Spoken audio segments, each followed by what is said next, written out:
Hello, gorgeous soul. Welcome to Susie's Enchanted Crossroads. I'm Susie, and this podcast helps you navigate your journey through the crossroads by taking a deeper look into witchcraft and spirituality. So settle in, grab your beverage of choice, and let's get this episode going. Hello, gorgeous souls out there. How are you doing today? A lot of different energy going around. We just had the new moon and feeling all of that energy. Um, a lot of things just happening around in the news. And the best thing that I can think of that comes to mind, well, one of the best things. We are out of January, so hello, February. It does always seem like January is just like 67 days long in this month. And again, I always stress to my clients and now my audience, it's because of this big shift when we're in winter and the push and the pull we feel when we're in society telling us to go, go, go, when nature and our own natural biological clocks are not wired that way. We just celebrated Imbolc this past weekend. And now we're starting to see in some areas, right? We're starting to see the sun a little bit more. It's still cold. Trust me, I know. I hear a lot of my friends and clients that are in far more cold places than I am. But man, when we hit 16 degrees here in Texas, oh my God, I'm just not built for the cold. Um, and I know some of y'all are chuckling like 19 degrees, that's nice. But just taking it easy on yourself and giving yourself that grace. Take a step at a time. Take that deep breath. You're going to be okay.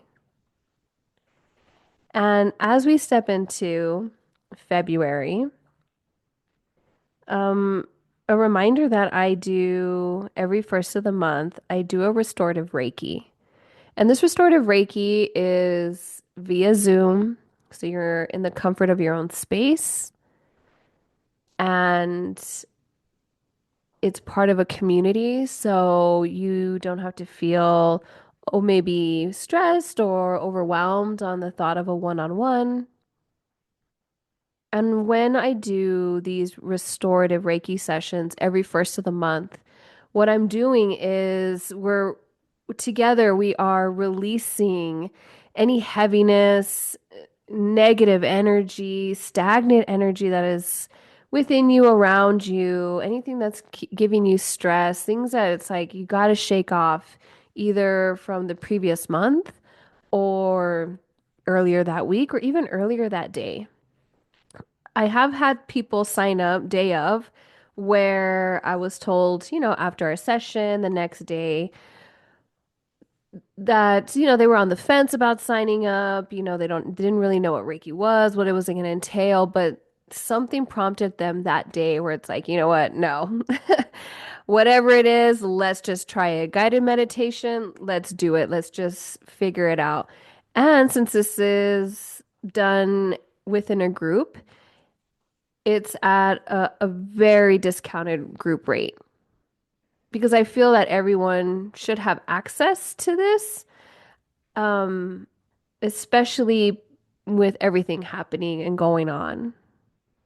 Just to kind of unpack that backpack of things that you're holding on to. And sometimes it's things that don't even belong to you.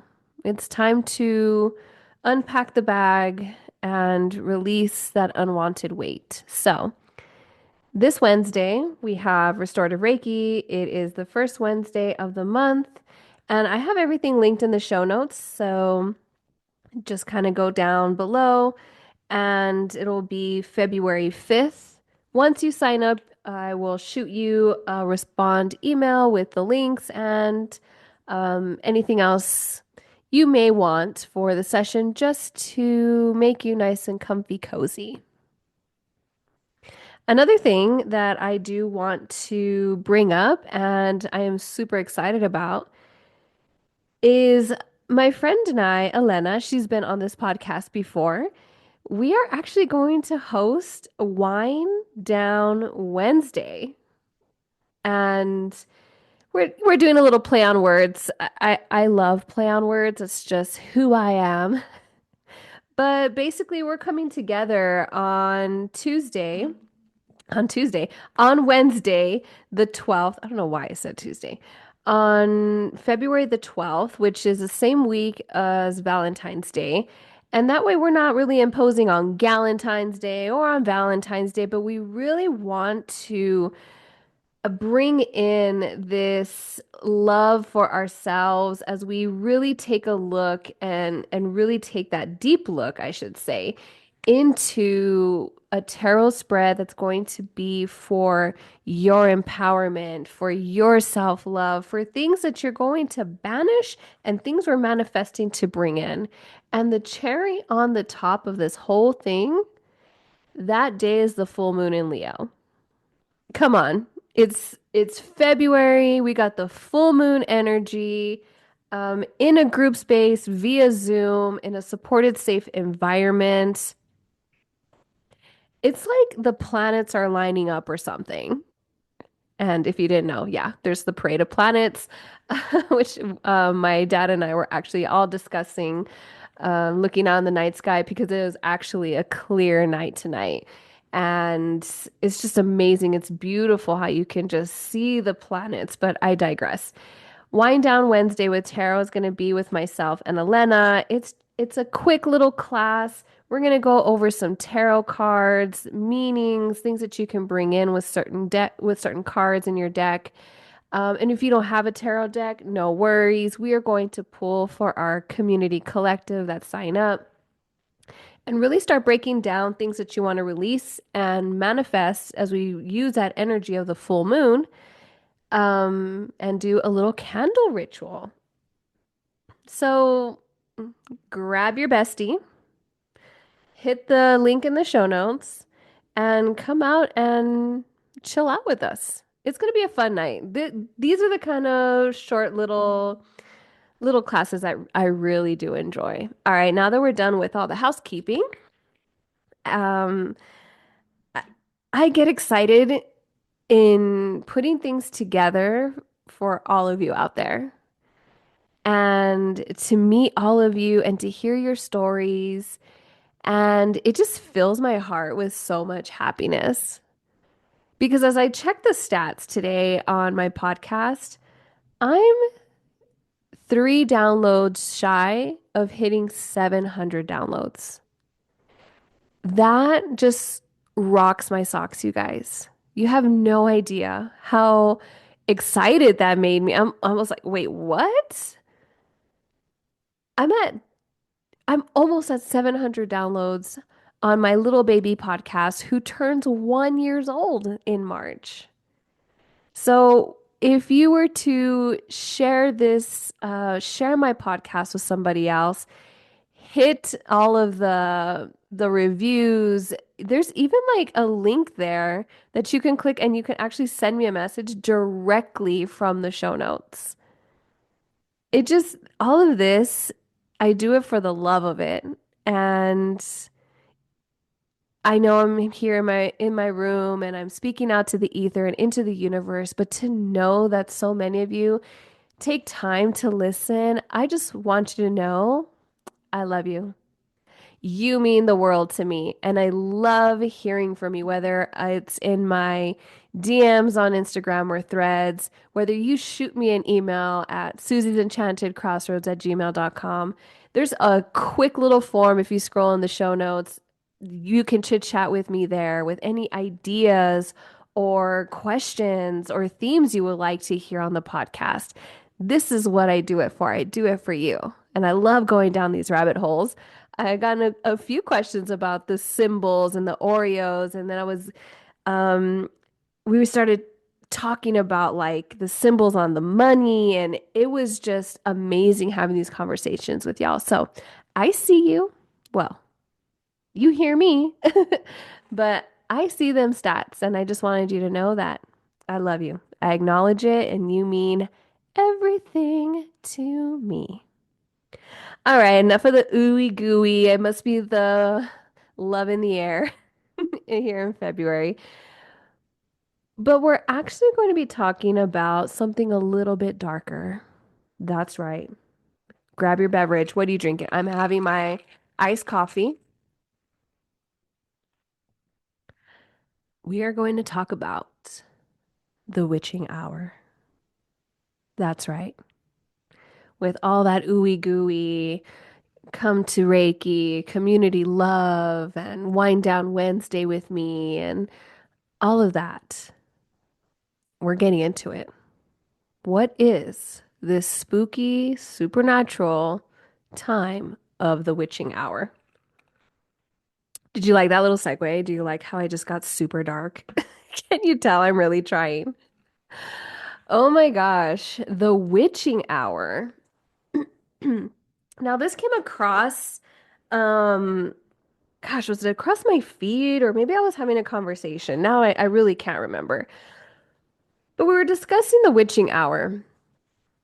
And in that discussion, a friend of mine said that when their child was like super small and really fussy at a certain time of the day, that was also called the witching hour.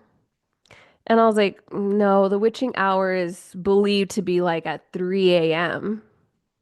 And then she was like, yeah, but it's also called the witching hour when you have, I guess, like a newborn and they're fussy like around 5, 6. And I was like, what? So, of course, you know me, typical Virgo. Let me look this up. And sure enough, the term witching hour is used not just for the folklore, right? Where it's the time of night when apparently the powers of the witches and other supernatural beings are believed to be the strongest. Usually, people have said about midnight, right? It's that liminal time, or 3 a.m. I have known it to be 3 to 4 a.m. always, and that's just in my culture. But I could also see midnight, and the term has like now a modern look at it where it's not just the witching hour of in folklore. That term now just refers to a time of unpredictability or volatile activity, something unsettling. And believe it or not, this term is not only used in folklore, as I just stated, it's not only used for little baby infants that are unable to sleep and get real fussy, but it is also used in the stock market, the stock trade. Yeah, me too, right? I was like, wait, what? Three very vastly different things, all using the same term. And I, I was like, okay, take it back, take it back. What do you mean there's like a witching day or witching hour in the stock market? But in my research, the witching hour is the last hour of trading, normally on the third Friday of each month, when options and futures on stocks and stock indexes expire. So basically, what that is that there are likely to be heavier trading volumes as these traders close out their options and future contracts before the expiration. So I was like, oh, that, I'm sorry, but that was very, very interesting to me. And to hear, that it's vastly used, the witching hour, that's what caught my intrigue. And I was like, this is what I'm going to talk about on my podcast. So yeah, I'm going to be totally honest. I know zero about the stock market. So as far as that's as far as I went, as far as the witching hour and what it means. The key takeaways that I got from it is the witching hour is the last trading hour before options expire or contracts expire. There's a high trading volume. So the investors usually rush to close or roll positions. And double and triple witching refer to expiration of two or three types of derivative contracts on the same day. And the fact that we use this term, and there was so many, right? There was so many things that came up. But the name of the witching hour was, I believe, chosen, in this financial context, right, of the stocks, is because there's just an increase of different levels and, like I said, uncertainty or volatility when it comes to these stock markets, right? And we're looking at just different times of day, right? Especially if we're looking at day trading. But these things expire, which, like I said, I was reading this and I was like, interesting, interesting. Yeah, I'm gonna need someone to teach me this because your mind can spin, right? Um, but traders are often like scrambling, and all I see is Leonardo DiCaprio, right? In that movie, just scrambling to close, roll it out, fulfill options, contracts, and there's just so much activity, and the market can be unpredictable in whatever moves are going to happen. So it's basically chaos. And in that chaos, we have the witching hour. Very, very interesting. If this interests you at all, or if you know about this, like please, please, please, please, like reach out to me. That to me, I know nothing about, so automatically I just want to learn. But within that chaos, that's where we get the witching hour. All right, Susie, but like what about these children? What about these infants, right? So we already know well, I shouldn't even say that. I don't know. But when people have newborn babies, you have to really train that infant, so to speak, right? Like give it a routine, especially like putting them on a sleeping schedule. If not, how are parents going to survive it? There's a reason why people say it takes a village. And as an educator, 100,000 billion%. I don't deal with infants or itty bitties, but I used to teach kindergarten and I totally get it. And just like that chaos, that volatile time, the witching hour is usually a time where parents just dread it. And I'm sure parents would dread it, period, at any time if you were to put a fussy baby down and 2 minutes later they're up because you're tired, baby's tired, they want to eat, they're out of the womb. It's like, where am I? It's draining, it's exhausting. So the witching hour, so is and I wonder if this is taught to new parents. And again, this is not my area of expertise to say the least, but if I would love to hear your stories. So from my notes, the witching hour usually occurs in the late afternoon and lasts into the early evening. And what I researched was between 5 and 11 p.m. It's when the newborn begins to be fussy, and the fussy turns into crying, and that crying turns into screaming, and this can go on for hours. Ooh, hours. And very little can soothe. What did I write? While some little ones can be soothed by eating or being held, others may seem inconsolable. The witching hour begins around 2 to 3 weeks after your baby's due date. It peaks at 6 weeks, and then it's usually resolved by 3 to 4 months. Some parents interchange the terms colic and the witching hour. Oh, okay. That's right. That's right. Colic is defined as episodes of crying for more than 3 hours a day and for more than 3 days a week for 3 weeks in a row. I see the threes. Mm-hmm. The witching hour can be an intense case of the witching hour of some of these tips to help with colicky babies. Um, yeah. Eh, Hey, if you are a new parent or you have a little babies going through colic or the witching hour, shoot me a message. You need to be in Reiki. You need to do this and bring the babies too. It's very good for the babies. Yeah, hmm, I did take notes on this. Like I said, babies I get a little bit more than the stock market. But the reasons witching hour can occur for the young babies is overstimulation throughout the day. Same. I'll be fussy and irritable too, right? If overstimulation is not good for anybody, especially noise and lights. When they came from a nice, comfy little womb, sometimes they're overtired. I feel that too. Man, that must be a bit. Stomach discomfort, like gas or acid reflux, can certainly contribute to the witching hour. Oh, yeah. I also have a sensitive tummy. This also, I didn't really know this, but cluster feeding. Newborns tend to cluster feed at night as a way to prepare for a longer stretch of sleep. So babies become fussy during the evening when they're demanding what seems like one feed right after the other. Yeah.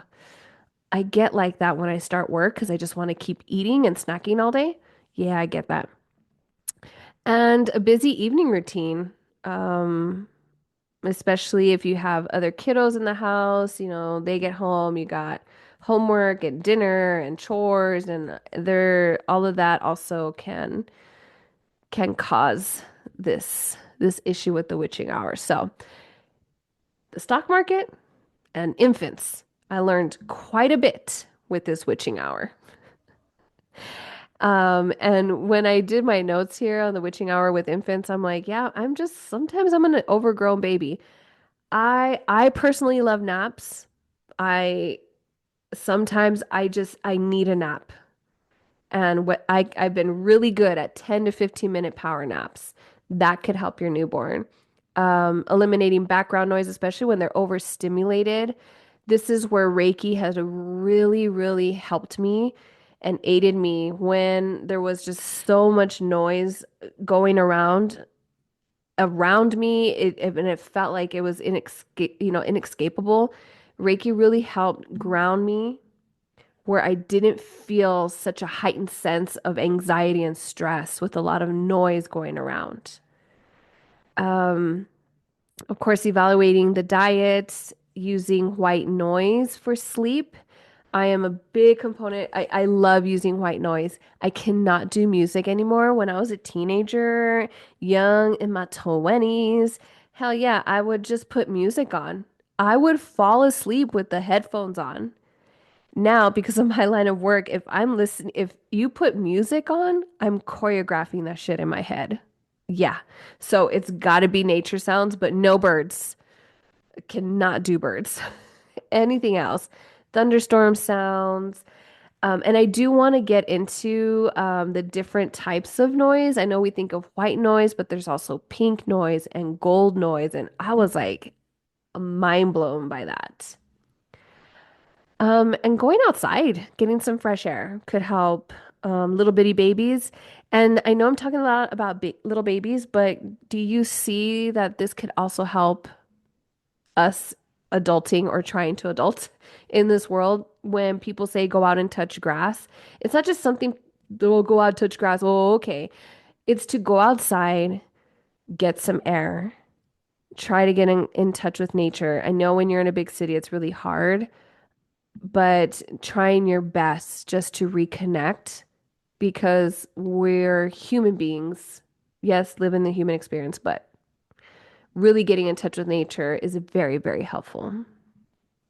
All right.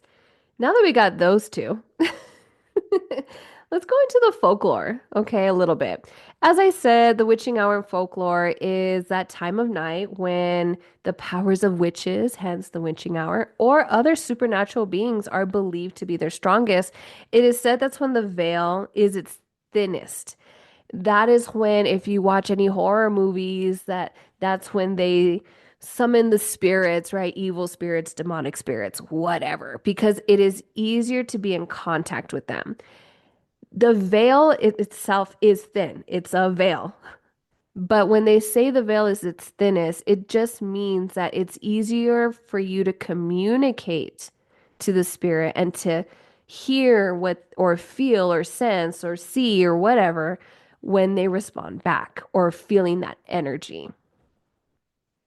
So again, it is at certain times, but it's also like at night, midnight, 3 to 4.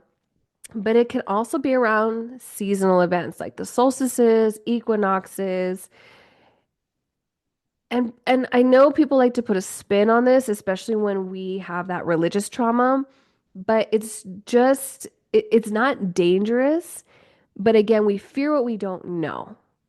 So we really don't know what happens to us afterwards, right? After our life here. But the witching hour is that boundary between the living and the dead, right? It just becomes blurred. You are more sensitive to the spirits that have passed. And you're believed to, or it is believed that you can have stronger powers during this time. Witches, fairy folk, sorcerers, whatever. And yeah, it could be said that you can carry out your mischief or your dark practices at night, but it's not evil.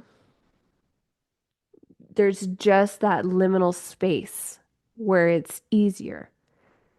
Also, no one's going to bug you at midnight or 3, 4 in the morning. This I did see. There was biblical references to the death of Jesus that were calculated to have occurred at 3 p.m. So what was circulating is if you're going to think of it as the opposite, right? They do call that 3 a.m. If you were to hear a bump in the night, it's also called the devil's hour, which I thought, okay, I guess. And one of the earliest references of the witching hour I saw appears in William Shakespeare's Hamlet, where Prince Hamlet begins one of his soliloquies. "'Tis now the very witching time of night, when churchyards yawn and hell itself breathes out contagion to this world. Now could I drink hot blood and do so, such bitter business as the day would quake to look on." Thank you. Thank you. Now, this was written between 1599 and 1601, but the mentions the very witching time of night is the first recorded use of the term the witching hour. It also appears in a poem, Nightmare, by Elizabeth Keene, and her collection of miscellaneous poems published in 1762. Modern times, American author Anne Rice, I love Anne Rice, published The Witching Hour in 1990, and it was the first novel in the best-selling trilogy about a family of witches living in New Orleans. Now, like I said, folklore in many cultures offer advice on how to ward off these supernatural spirits or even how to harness one to take advantage of it. And in different cultures, they have different beliefs, even around equinoxes. There's so many things that I could get into if you would like me to break down the cultures.